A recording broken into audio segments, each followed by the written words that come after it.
1 नवंबर है और नया महीना शुरू होने के साथ ही आम जनता की जिंदगी पर असर डालने वाले कई बड़े बदलाव लागू होने जा रहे हैं। ये बदलाव Aadhaar card, banking, pension, LPG cylinder, credit card, GST और सरकारी कर्मचारियों की पेंशन स्कीम से जुड़े हुए हैं। इनमें से कुछ फैसले आपके खर्चे को थोड़ा बढ़ा सकते हैं तो कुछ आपको राहत भी दे सकते हैं। से जो 8 बड़े बदलाव हो रहे हैं वो क्या है? सबसे पहले समझिए, बच्चों का जो आधार कार्ड है वो अब आप फ्री में अपडेट करा सकते हैं। दूसरा, आधार कार्ड से रिलेटेड ही जो बदलाव है वो ये कि आप घर बैठे आधार कार्ड अपडेट कर सकते हैं। एक नया ऐप और वेबसाइट जो है वो जारी की गई है। बैंक खाते में जोड़ सकेंगे आप 4 नॉमिनी। अब तक जो 1 का ऑप्शन था वो अब 4 हो जाएगा। इसके अलावा एसबीआई कार्ड से डिजिटल पेमेंट पर चार्ज लगेगा, ये भी आपको समझना होगा। पेंशन भोगियों को जमा करना होगा लाइफ सर्टिफिकेट, ये भी आज से आपको ध्यान में रखना है। एनपीएस और यूपीएस में जाने का समय सीमा जो है उसको थोड़ा बढ़ा दिया गया है। इसके अलावा म्यूचुअल फंड के नियम में बड़ा बदलाव हुआ है। वो क्या है आप ये समझिए।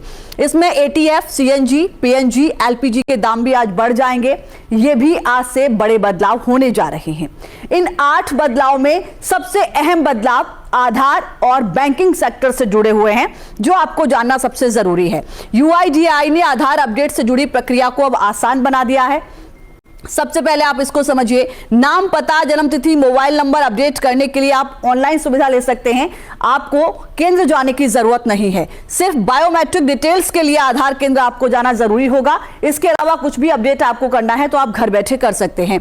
Pan, passport, ration card, MNREGA card verify अब जरूर होंगे, ये आपको वेरीफाई कराने होंगे। और इसके अलावा जो बदलाव हुए हैं, बच्चों का आधार कार्ड, अब तक जो आप 50 रुपए या जो भी फीस आप देते थे वो अब आपको नहीं देनी है, क्योंकि ये माना जा रहा है कि बच्चों का जो बदलाव है, चाहे उनके फेस के बदलाव हो या उनका फिंगरप्रिंट्स हो, वो उनके उम्र के हिसाब से बदलता रहता है। ऐसे में ये उनको सुविधा दी जा रही है कि बच्चों के अगर आप आधार कार्ड में अपडेट करा रहे हैं तो आपको पैसे नहीं देने होंगे। अब बात करेंगे बैंकिंग सेक्टर से जुड़े बदलाव की। इसमें क्या कुछ बदलाव हुए हैं?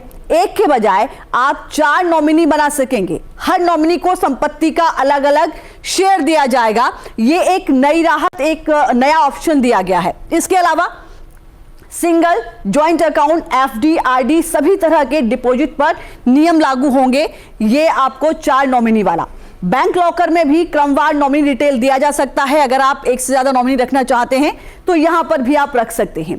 नॉमिनी के न रहने पर अगला नॉमिनी बनेगा उत्तराधिकारी। मान लीजिए कि आपने 4 लोगों के नाम दिए हैं, जो पहला अगर नहीं है तो सेकंड ऑप्शन लिया जाएगा, सेकंड नहीं है तो थर्ड लिया जाएगा, थर्ड नहीं है तो फोर्थ लिया जाएगा। इस तरीके से आप 4 नॉमिनी का ऑप्शन अब आप रख सकते हैं।